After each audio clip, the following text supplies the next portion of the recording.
जय हिंद। आज जिस चैप्टर की हम बात करने जा रहे हैं उसका नाम है रेस्पायरेटरी सिस्टम। रेस्पायरेटरी यानी रेस्पायरेशन यानी श्वसन, है ना। उसकी हम बात करने जा रहे हैं। तो रेस्पायरेशन को आप क्या बोलेंगे? Defined as exchange of gases between body tissues and external environment, है ना। गैसेस का एक्सचेंज होना किससे? टिश्यू से इन एक्सटर्नल इन्वायरमेंट में, और जो बाहरी इन्वायरमेंट है उससे टिश्यूज़ के अंदर। क्या बोलेंगे इसको अपन? रेस्पायरेशन, है ना। रेस्पिरेटरी सिस्टम, और स्पेशली किस चीज़ के लिए? ऑक्सीजन का और CO2 का।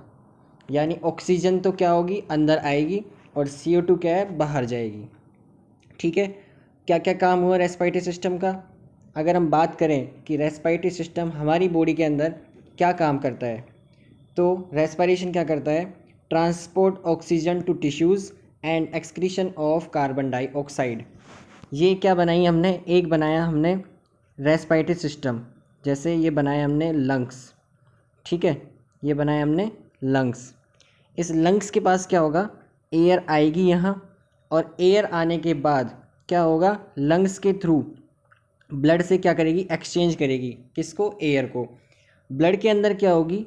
CO2 का लेवल होगा ज़्यादा, जबकि जो लंग्स में जहाँ से आप एयर पास होकर आइए उसमें क्या है? CO2 लेवल तो होगा कम, और ऑक्सीजन का लेवल होगा ज़्यादा। ठीक है। यानी oxygen level high and CO2 level low. किसके अंदर? एक्सटर्नल इन्वायरमेंट से आई हुई एयर के अंदर, है ना, लंग्स के अंदर। जबकि जो ब्लड कैपिलरीज है जो इस लंग्स के चारों तरफ होंगी उसमें क्या होगा? CO2 लेवल तो ज़्यादा और ऑक्सीजन का लेवल कम। ठीक है। इससे क्या होगा? इसके अंदर चेंजेस होंगे, है ना। गैसेस क्या होंगी? एक्सचेंज होगी आपस में। ठीक है। और इस प्रोसेस को आप क्या बोलेंगे? Simple diffusion. क्या बोलेंगे? Simple diffusion process. ठीक है। एक्सचेंज होगी। अब ब्लड के अंदर क्या आ गई? ऑक्सीजन आ गई। ठीक है। वो ऑक्सीजन क्या होगी? टिश्यूज़ के पास जाएगी, और टिश्यू में भी क्या सिस्टम होगा? आपका टिश्यूज़, ये ब्लड वेसल्स। ब्लड के अंदर क्या है? ऑक्सीजन। टिश्यूज़ में CO2 लेवल ज़्यादा, वो क्या करेगी? एक्सचेंज करेगी अपने आप से। ठीक है। तो ओवरऑल आपने क्या बोल दिया? Transport oxygen to tissues and excretion of carbon dioxide. ठीक है। और क्या काम है रेस्पिरेशन का? Excretion of volatile substance as ammonia, है ना। अमोनिया जैसी जो गैसेस तैयार होंगी बॉडी के अंदर, वो कहाँ से निकलेंगी? आपके रेस्पिरेटरी ट्रैक्ट से ही क्या होंगी? एक्सक्रीट आउट होगी, है ना। या अल्कोहल, वो भी कहाँ से एक्सक्रीट आउट होगा? रेस्पिरेटरी ट्रैक्ट से ही, है ना। तो जो लोग वाइन वगैरह रख पीते हैं तो उनके आप देखोगे तो उनकी जो सांस है ना, जो रेस्पिरेशन के थ्रू जो एयर है उसके अंदर आपको स्मेल आएगी अल्कोहल की, क्योंकि एक्सक्रीशन का पार्ट है वो। ठीक है। और क्या करती है? बॉडी टेम्परेचर का रेगुलेशन कैसे करेगी? जब हीट बढ़ गई तो आप क्या करेंगे? रेस्पिरेशन तेज होगा आपको उस वक्त में, और हीट बाहर आएगी बाय एयर, और क्या है? आप जो सांस ले रहे हैं उससे क्या होगा? बॉडी टेम्परेचर रेगुलेट होगा। ठीक है। और क्या है? Maintenance of pH of blood. ये मेंटेनेंस ऑफ pH कैसे होगा ब्लड की? ब्लड की pH कितनी होती है? 7.4, या आप इसको क्या बोलते हैं? 7.35 से 7.45 की रेंज के अंदर। ठीक है। अब क्या होगा? जब आप क्या ले रहे हैं? जब बॉडी के अंदर यानी ब्लड के अंदर CO2 लेवल बढ़ रहा है, ठीक है, क्या हो रहा है? CO2 का लेवल है वो क्या हो रहा है? इंक्रीज हो रहा है। तो उस केस के अंदर क्या होगा? वो H2O जो पानी प्रेजेंट है उसके साथ मिलके क्या बना लेगी? बाई कार्बोनेट वाला carbonic acid, H2CO3 carbonic acid वो कर लेगी तैयार। ठीक है। और जो काम करेगा एंजाइम रिवर्सेबली, रिवर्सेबल मतलब काम आने के बाद वापस रिमूव हो जाए, है ना, वो कौन सा रहेगा? Carbonic anhydrase. कार्बोनिक एनहाइड्रेज क्या करेगा? CO2 से और H2O से क्या बनाएगा? कार्बोनिक एसिड तैयार करेगा। जिससे क्या होगा? अब एसिड बनी है तो pH क्या होगी? कम। pH क्या है? ब्लड की हो जाएगी कम। ठीक है। जब pH ब्लड की कम हो गई तो आप इसको क्या बोलेंगे? इसको बोलेंगे सिस्टेमेटिक एसिडोसिस। क्या बोलेंगे? Systematic acidosis. उस दौरान क्या होगा? जो आप रेस्पिरेशन कर रहे हैं वो रेट बढ़ जाएगी। रेस्पिरेशन रेट जब बढ़ेगी तो क्या होगा? CO2 बाहर ज़्यादा जाएगी, ऑक्सीजन अंदर ज़्यादा आएगी। ठीक है। और जो ब्लड की pH कम हुई थी यानी एसिडिटी हुई थी, एसिडिक हुई थी, वो वापस नॉर्मल हो जाएगी। ठीक है। या फिर अगर आप बोलें क्या कि CO2 का लेवल कम है और ऑक्सीजन का लेवल ज़्यादा है, तो उस केस के अंदर क्या होगा? सिस्टेमेटिक एल्केलोसिस, है ना। उसमें था एसिडोसिस, इसमें एल्केलोसिस, यानी 7.45 से बढ़ जाए ऊपर, तो उस केस के अंदर क्या होगा, रेस्पिरेशन स्लो होगा, जिससे ऑक्सीजन का लेवल और CO2 का लेवल बराबर होके जो एल्केलोसिस प्रोसेस हो रहा था वो रुकेगा। ठीक है, तो इस तरह क्या करती है, पीएच का, ब्लड की जो पीएच है उसको मेंटेन करती है। और क्या करती है, बाय एयर वाटर का क्या करेगी, एक्सक्रीट आउट करेगी, है ना। तो इससे क्या होगा, वाटर बैलेंस भी बना रहेगा। ये किसके काम है, रेस्पिरेटरी सिस्टम के। ठीक है, ऑक्सीजन टू टिश्यूज़, और टिश्यूज़ से क्या करना, एक्सचेंज करना एयर का, CO2 का स्पेशली। ठीक है, वोलेटाइल सब्सटेंस, अमोनिया, अल्कोहल, इनका excrete out, body temperature regulation, blood pH का मेंटेनेंस, वाटर बैलेंस, ये सब किसके काम है, आपके रेस्पिरेटरी सिस्टम के। रेस्पिरेटरी सिस्टम के अंदर क्या क्या आता है आपका, रेस्पिरेटरी सिस्टम के अंदर आता है आपका, सबसे पहले आप बोलेंगे नेजल कैविटी। क्या बोलेंगे, नेजल कैविटी यानी नोज वाला हिस्सा, ये आएगा आपका। फिर क्या आएगा, फेरिंग्स। ठीक है, फेरिंग्स के बाद क्या आएगा, लैरिंग्स। ठीक है, लैरिंग्स के बाद क्या आएगा, ट्रैकिया। क्या आएगा आपका, ट्रैकिया, ये जो ट्रैकिया ये वाला पार्ट। ठीक है, और ट्रैकिया के बाद क्या आएंगे, लंग्स, है ना, ब्रोंकस, पहले ब्रोंकस और फिर लंग्स। ठीक है, ब्रोंकस और फिर लंग्स। ठीक है, और उसके बाद क्या आएगा आपका, ब्रोंकस के बाद ब्रोंक्योल्स, है ना, ब्रोंक्योल्स लंग्स के अंदर का पार्ट, और लास्ट में एल्वुलाई। ठीक है, लास्ट में क्या आएगा, एल्वुलाई। सबसे पहले नोज़ होगी, नोज़ के अंदर एयर आएगी, कहाँ पास होगी, फेरिंग्स के अंदर, फिर कहाँ आएगी, लैरिंग्स में, फिर ट्रैकिया के अंदर। उसके बाद यहाँ से दो तरह से डिवाइड हो जाएगा आपका ब्रोंकस, राइट एंड लेफ्ट के अंदर। राइट वाले के अंदर आएगी या लेफ्ट वाले के अंदर, दोनों में से जिस लोग में भी जाएगी वो, लंग्स के अंदर आई। फिर कहाँ जाएगी वो आएगी ब्रोंक्यूल्स के अंदर, है ना, और ब्रोंक्यूल से एल्वुलाई, और एल्वुलाई से ब्लड कैपिलरीज के थ्रू क्या होगी, एक्सचेंज करेगी। ठीक है, यहाँ देखो आप, ये आपने बना रखी है एक, क्या हम क्या देख रहे हैं इधर, एक एल्वुलाई, जिसके अंदर क्या है, चारों तरफ से कवर कर रखी है एक क्षेत्र, है ना, जिसको चारों तरफ से एक क्षेत्र ने कवर कर रखा है, वो क्या है, ब्लड कैपिलरीज। और वो किसकी बनी हुई है, स्क्वायमस, यानी ऐसी चपटी वाली स्क्वायमस एपिथेलियल सेल्स की। ठीक है, जिसके थ्रू क्या करती है, ये एक्सचेंज करती है किसका, एयर का। ठीक है, ये हमने किसकी बात की है, एक जनरल स्ट्रक्चर रेस्पिरेटरी सिस्टम की। ठीक है, आगे देखो, स्ट्रक्चर के बाद हम बात करते हैं नोज़ की। नोज़, नोज के अंदर, ये आपकी नोज़ है, इसके अंदर क्या होगा, एपिथेलियल सेल्स होगी, है ना, ऐसे स्क्वायमस वाली एपिथेलियल सेल्स, जिसके ऊपर हेयर्स होंगे कुछ, सीलिएटेड या सीलिया टिश्यू बोलते हैं, और उसके ऊपर होगा एक म्यूकस, है ना, म्यूकस होगा। इसमें क्या होगा, जैसे ही कोई डस्ट पार्टिकल आता है वो इस म्यूकस पे आ जाएगा, म्यूकस से कहाँ जाएगा, वो थ्रोट के अंदर, है ना, थ्रोट के अंदर जाएगा, और वहाँ से क्या होगा, आप कफ करके यानी खांसी करके छोटी सी, और उसको क्या कर देंगे आउट, जिससे डस्ट पार्टिकल या जो भी माइक्रोब्स वगैरह है वो आ जाएगा आपका बाहर। ये किसका काम है, नोज़ का। इसके अलावा और क्या काम करती है, स्पेशल काम क्या है नोज़ का, स्मेल सेंसेशन का। फर्स्ट क्रेनियल नर्व है, जिसको ओल्फैक्टरी नर्व बोलते हैं, उसके थ्रू ही काम करती है। क्या क्या काम है नोज़ के, नोज़ के काम है फिल्ट्रेशन ऑफ इनहेल्ड एयर, जो आपने इनहेल किए एयर उसको फिल्ट्रेशन, मॉइस्चनिंग करना, वार्मिंग करना इनहेल एयर का, और स्मेल सेंसेशन, ये किसके काम है, आपके नोज़ के। ठीक है, इसके बाद अगला क्या है, साइनस। साइनस क्या है, जो आपका नोज है, मतलब बाहर से नोज ऐसी क्लियर दिखती है, लेकिन अंदर से ऐसे उसमें गैप होगा, है ना, वो लोग एक केज की तरह, है ना, गैप से होंगे, उसको क्या बोलेंगे अपन, साइनस। ठीक है, air filled cavities within hollow bones that surround the nasal passage. ठीक है, इसको, ये ज़्यादा मेजर पार्ट नहीं है। ठीक है, नोज, साइनस, इसके बाद क्या आएगा, फेरेंक्स। फेरेंक्स क्या है, ट्यूबुलर स्ट्रक्चर, 12 से 14 सेंटीमीटर लेंथ की स्ट्रक्चर होती है फेरेंक्स। ठीक है, इसको आप क्या क्या बोलते हैं, नेजोफेरेंक्स, ओरोफेरेंक्स एंड लेरोनोफेरेंक्स, ये इसके नाम है तीनों, है ना। नेजो और ओरो क्यों बोला आपने इसको, क्योंकि ये दोनों के इंक्लूड, यानी डाइजेस्टिव सिस्टम के अंदर भी, रेस्पिरेशन के अंदर, दोनों में इंक्लूड होती है। तो नेजोफेरेंक्स और ओरोफेरेंक्स इसको बोल दिया। ठीक है, या ये लिखा हुआ है यहाँ पे, it connect with nasal and oral cavities to larynx and oesophagus. तो आपने क्या बोल दिया इसको, नेजोफेरेंक्स, ओरोफेरेंक्स। ठीक है, कहाँ से एक्सटेंड होती है ये, सिक्स्थ सर्वाइकल वर्टिब्रा से क्या होगी, एक्सटेंड होगी। ठीक है, 6 नंबर जो सर्वाइकल वर्टिब्रा है, C1 C6, वहाँ से क्या होगी, एक्सटेंड आउट होगी, एक्सटेंड होगी। ठीक है, ये क्या था आपका, फेरिंग्स, है ना। और देखो फेरिंग्स क्या है, ये दोनों पासेज पे बता दिया आपका। ये क्या है, part of respiratory and digestive system, passage of air and food, ये इसी रूट से क्या होती है, पास आउट होती है।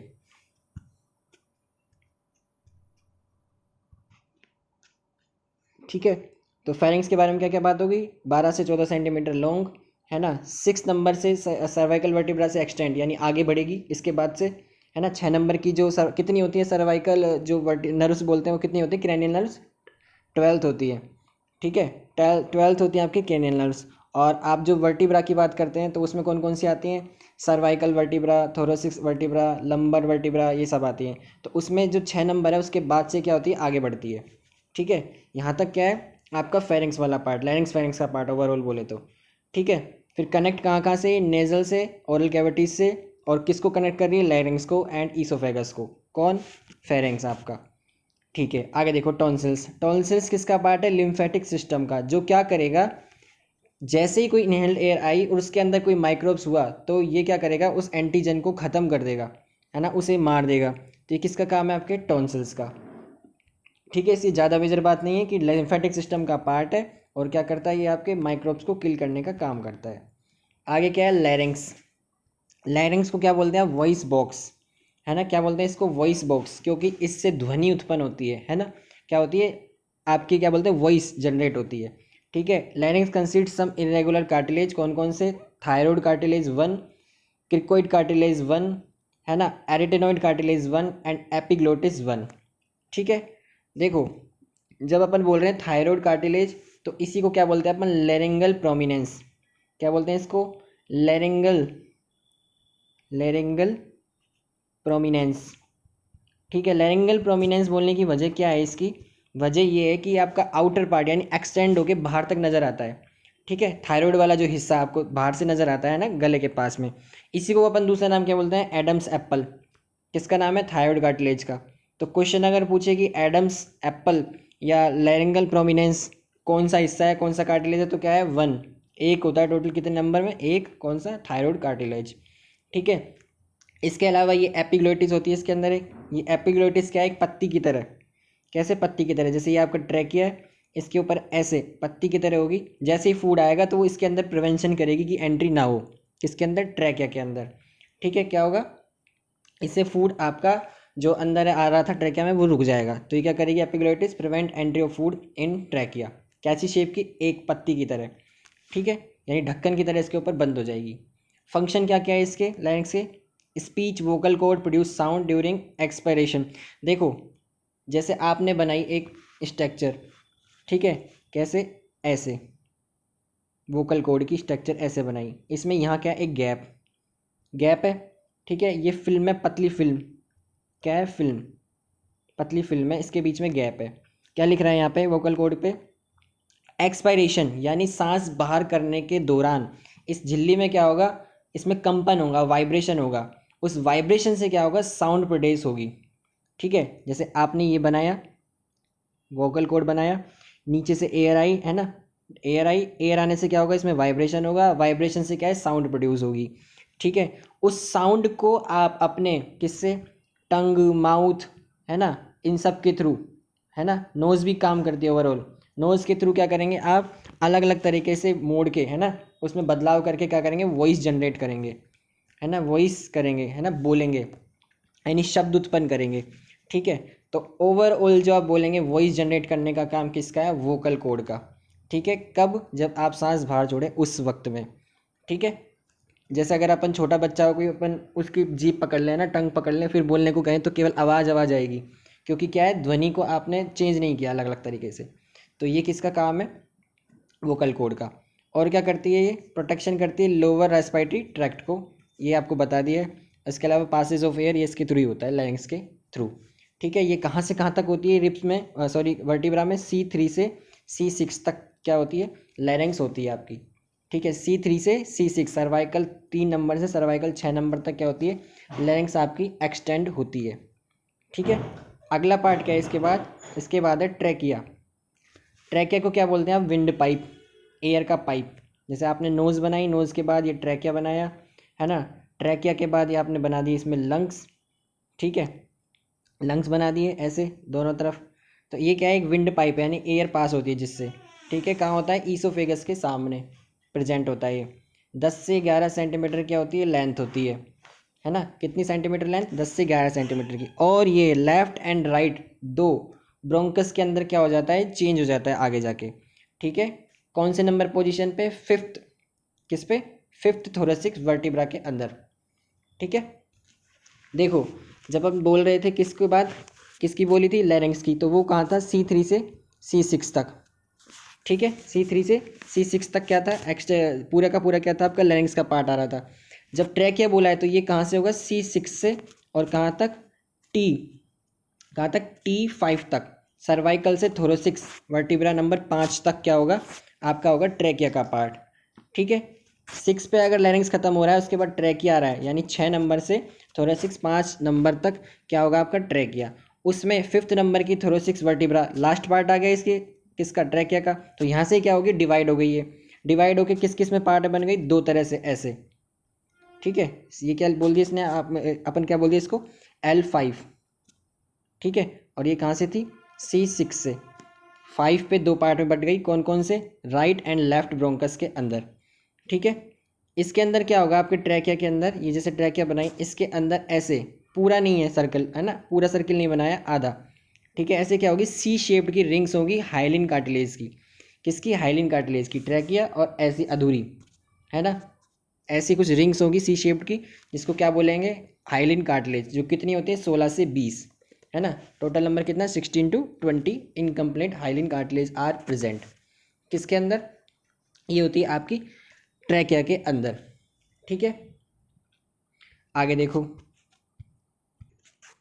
आगे का पार्ट क्या है आपका, ब्रोंकस, है ना। तो ब्रोंकस के लिए क्या लिखा हुआ है, दो तरह से, right bronchus and left bronchus. Right bronchus क्या है, वाइडर होगा, शॉर्टर होगा, और मोर वर्टिकल यानी ज़्यादा तिरछा होगा लेफ्ट की तुलना में। ठीक है, जिसके अंदर कितने लोब बनते हैं टोटल, राइट के अंदर 3। कौन कौन से बनेंगे, ये लंग्स का पार्ट है। ठीक है, ब्रोंकस जिस हिस्से से जुड़ा होगा, ये मेजर बात है, उसका नाम क्या है, हीलियम। यानी ब्रोंकस लंग्स से कनेक्टिविटी कौन से हिस्से पे रखेगा, हीलियम पार्ट पे। और आगे डिवाइड कितने पोजीशन में जाएगा, 3 के अंदर। ठीक है, जबकि लेफ्ट ब्रोंकस क्या है, नैरोवर है ना, और 5 सेंटीमीटर की क्या है, लेंथ है लगभग। ठीक है, 2 ब्रांचेस के अंदर ये हीलम पार्ट से, ये लंग्स का जो दूसरा वाला लेफ्ट वाला हिस्सा है उसके हीलम वाले पोजीशन से जुड़ा है, और आगे जाके 2 ब्रांचेस बनती है, किसकी, आपकी लेफ्ट की। ये शॉर्टर और नैरोवर, ये जो लिखा हुआ है इसका मतलब क्या है, जो विंडो, जो आपका पाइप है ब्रोंकस का, उसका साइज है ना, छोटा है कि बड़ा है, चौड़ा है, वाइडर बड़ा जिसको बोलते हैं अपन चौड़ा, और नैरो मतलब सकड़ा हुआ, पतला। लेकिन लेंथ किसकी ज़्यादा बोली है आपने, लेफ्ट वाले ब्रोंकस की। ठीक है, जिसके अंदर इस ब्रोंकस के बाद जब एक्सटेंड होगी तो क्या आएगा आपका, ब्रोंकाइज, है ना, ब्रोंक्यूल्स, ब्रोंक्यूल्स बोलते हैं आगे, है ना, जब ये एक्सटेंड होंगी आगे ब्रोंकस। और ब्रोंक्यूल्स के बाद क्या होगी आपकी, एल्वुलाई, क्या होगी आपकी, एल्वुलाई। ठीक है, ये एल्वुलस बोले सिंगल। ठीक है, इधर देखो, अब क्या है, लंग्स की एंट्री आ गई। लंग्स के अंदर क्या होगा, प्लूरल कैविटी के अंदर सिचुएटेड होते हैं, थोरैक्स में, है ना, क्या होंगे, कोन शेप होंगे ये। ठीक है, right lungs larger than left, right बड़ा है लेफ्ट की तुलना में। ठीक है, लगभग 300 मिलियन एल्वुलाई प्रेजेंट होती है ईच लंग्स के अंदर। ठीक है, स्ट्रक्चर एंड फंक्शनल यूनिट क्या होती है इसकी, एल्वुलाई। देखो, जब अपन बोलते हैं ह्यूमन बॉडी की फंक्शनल यूनिट तो आप क्या बोलेंगे, सेल। ठीक है, नर्वस सिस्टम की क्या है, न्यूरॉन्स, है ना। लीवर की बोले तो हिपेटिक लोब्यूल्स, किडनी की बोले तो नेफ्रॉन, और ऐसे अपन बोले अगर किसकी, लंग्स की, तो वो क्या है, एल्वुलाई। ठीक है, सेल किसकी, बॉडी, ह्यूमन बॉडी की, न्यूरॉन्स किसके, नर्वस सिस्टम के, हिपेटिक लोब्यूल किसका, लीवर का, है ना, और नेफ्रॉन किसका, किडनी के लिए, है ना, और एल्वुलाई किसकी, रेस्पिरेटरी ट्रैक्ट की। तो अब यहाँ लिखा हुआ है यहाँ पे, एल्वुलाई क्या होती है, स्ट्रक्चरल एंड फंक्शनल यूनिट होती है लंग्स की, जिसके अंदर स्क्वायमस एपिथेलियल सेल्स की क्या होगी आपकी, स्ट्रक्चर्स होगी। क्या होगा, स्क्वायमस एपिथेलियल सेल्स की स्ट्रक्चर ऐसे, ये आपने बनाई एक एल्वुलाई, है ना, इसके चारों तरफ लेयर होगी स्क्वायमस एपिथेलियल सेल्स की। ठीक है, जो एयर अंदर आई उसके अंदर O2 ज़्यादा, CO2 कम, है ना, CO2 का लेवल कम, O2 का ज़्यादा। ब्लड कैपिलरी जो चारों तरफ से इसको घेरे हुए हैं यानी कवर किए हुए हैं, उसके अंदर क्या है, O2 तो कम है और CO2 क्या है, ज़्यादा है। तो वो क्या करेगी, ईजीली एक्सचेंज होगी, है ना, CO2 क्या आएगी, बाहर आ जाएगी। इसका जो प्रेशर वगैरह की जितनी बात है वो अपन आगे करेंगे, है ना। अभी क्या है, जनरल बात है कि सिंपल प्रोसेस है, यानी जहाँ से ज़्यादा कंसंट्रेशन है उससे कम वाली की तरफ जा रही है। तो आप क्या बोलेंगे इसको, कि कैसे होता है ये प्रोसेस, सिंपल, कैसे, simple diffusion process, simple diffusion process है ये।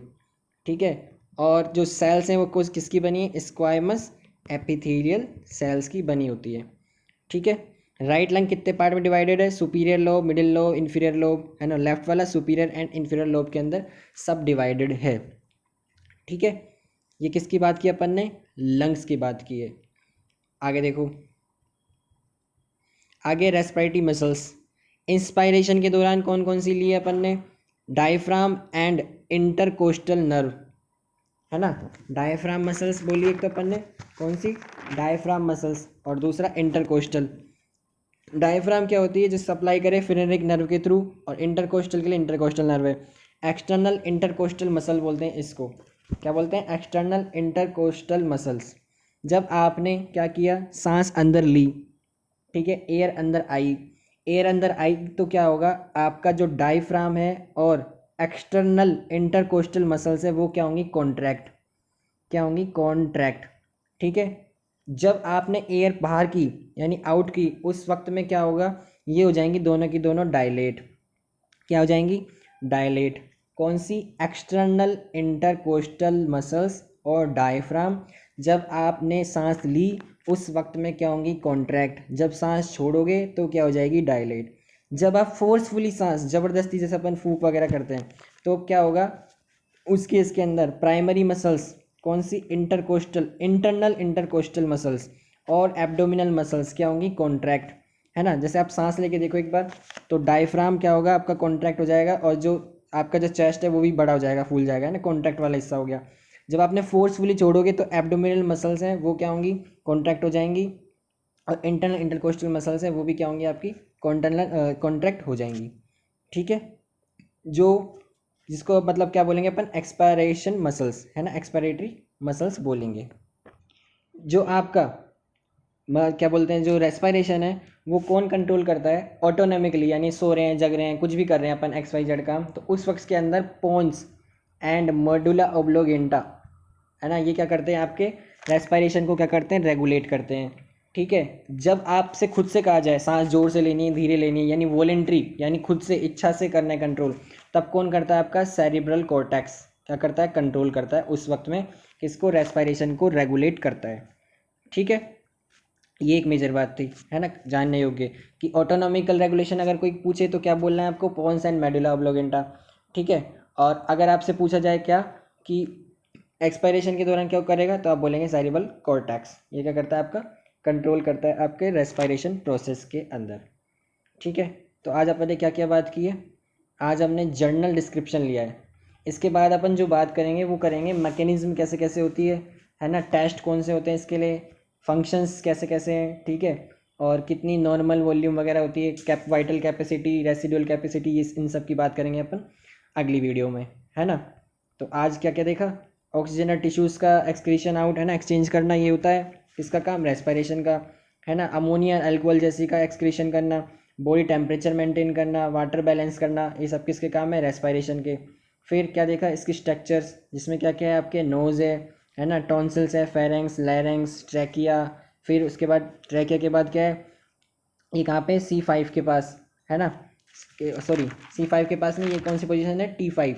T5 के पास से क्या है? ब्रोंकस के अंदर टूट गई, उसके बाद ब्रोंक्यूल्स, फिर एल्वुलाई के अंदर चली गई। लेफ्ट वाले के अंदर कितने? 2 लोब। राइट के अंदर कितने? 3 लोब, है ना। इसको कौन कौन से? सुपीरियर, इन्फीरियर, मिडिल, इसमें सुपीरियर इन्फीरियर लोब होते हैं, है ना। और क्या बात की अपन ने? क्या इसकी? एल्वुलाई की, जिसके अंदर चारों तरफ से स्क्वाइमस एपिथेलियल सेल्स के थ्रू क्या होगा? ब्लड कैपिलरीज से एक्सचेंज होगा किसका? एयर का।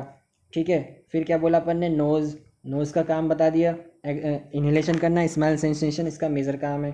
फेरेंक्स, फेरेंक्स को दूसरा नाम नेजोफेरेंक्स, ओरोफेरेंक्स भी बोलते हैं, है ना। रेस्पिरेटरी डाइजेस्टिव सिस्टम का एक कॉमन पार्ट है। ठीक है, 6 नंबर तक ये चलती है, उसके बाद से एक्सटेंड हो जाता है क्या? फेरेंक्स। ठीक है, टॉन्सिल्स क्या है? एक लिम्फेटिक सिस्टम का पार्ट है, जिसका काम क्या है? एंटीजन जो आप आगे अंदर उसको किल करने का।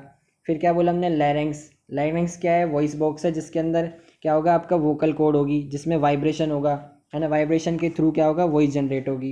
एपिग्लोटिस क्या है? एक पत्ती की तरह की शेप वाली, जो ट्रैके के अंदर फूड आने से रोकती है ना। थायराइड कार्टिलेज या लेरेंगल प्रोमिनेंस या एडम्स एप्पल किसका नाम है? इस थायराइड कार्टिलेज का ही, है ना। लेरेंगल प्रोमिनेंस क्यों बोला? क्योंकि एक्सटेंड आउट होती है, बाहर से नज़र आती है। ठीक है, और क्या बोला? इसके बाद फंक्शंस, फंक्शंस में क्या है? एयर पासिस वगैरह है, लोअर रेस्पिरेटरी ट्रैक्ट का क्या है? प्रोटेक्शन है। फिर हमने क्या बोला ब्रोंकस के बारे में, ब्रोंकस दो तरह से डिवाइड होता है, कौन सी पोजीशन पे, T5 पे, है ना, right bronchus and left bronchus. फिर क्या बताया लंग्स के बारे में, स्ट्रक्चर एंड फंक्शन यूनिट क्या है इसकी, एल्वुलाई। ठीक है, कौन कौन से लोग, superior, middle and inferior, left के कौन से, सुपीरियर एंड इन्फीरियर, है ना। ये कितने हैं, दो, ये कितने हैं, तीन। ठीक है, ये आर से ऐसे आर है, इसको ऐसे कर दो आर। ठीक है, ये क्या हो गया, तीन। ठीक है, लेफ्ट के लिए एल लिखा और ऐसे कर दिया, ये कितने बना दिए, दो, कुछ भी, है ना, मतलब ट्रिक बना के याद कर लो आप। ठीक है, इसके बाद ये सब डिवाइड किस में होगी, ब्रोंकियल्स में, लास्ट में किस में जाती है, एल्वुलाइल्स में। कहाँ से आता है पार्ट, ब्रोंकस से। ब्रोंकस लंग्स के जिस हिस्से से जुड़ा है उसको क्या बोलेंगे अपन, हीलम। क्या बोलेंगे अब, हीलम। ठीक है, ये अपन ने किसकी बात की, अपन ने general structure of respiratory tract की। फिर क्या आपने बोला, रेस्पिरेटरी मसल्स की, रिप्स के साथ जो जुड़ी रहेंगी, है ना, रिप्स के साथ जुड़ी रहेंगी उसको क्या बोलेंगे अपन, इंटरकोस्टल्स मसल्स। क्या बोलेंगे अपन, इंटरकोस्टल मसल्स। जब आपने सांस लिए उस वक्त में डायफ्राम और एक्सटर्नल इंटरकोस्टल्स क्या होंगी, कॉन्ट्रैक्ट हो जाएंगी। ठीक है, जब आप सांस छोड़ेंगे फोर्सफुली तब क्या होगी, इंटरनल इंटरकोस्टल्स और एब्डोमेन मसल्स हो जाएंगी कॉन्ट्रैक्ट। नॉर्मल प्रोसेस में क्या होता है, सिर्फ ये डायलेट और कॉन्ट्रैक्ट होती हैं, कौन सी, डायफ्राम एंड इंटरकोस्टल्स मसल्स। ठीक है, इसके बाद की और क्या बोला अपन ने, जो आपका एक्सचेंज आउट होता है वो किससे होता है, सिंपल डिफ्यूजन प्रोसेस से। ठीक है, इसके बाद में अपन थोड़ा सा इसका रिवीजन और क्या बोलते हैं आगे की जो बात है ना, vital volume, vital capacity, residual volume वगैरह जो भी है वो अपन अगली वीडियो में देखेंगे। कोई भी कमेंट आप कर सकते हैं, जैसे सजेशन हो, है ना, कोई डाउट हो, कुछ भी, उसके लिए। और पूरी वीडियो आपने देखी उसके लिए बहुत बहुत थैंक यू एंड जय हिंद।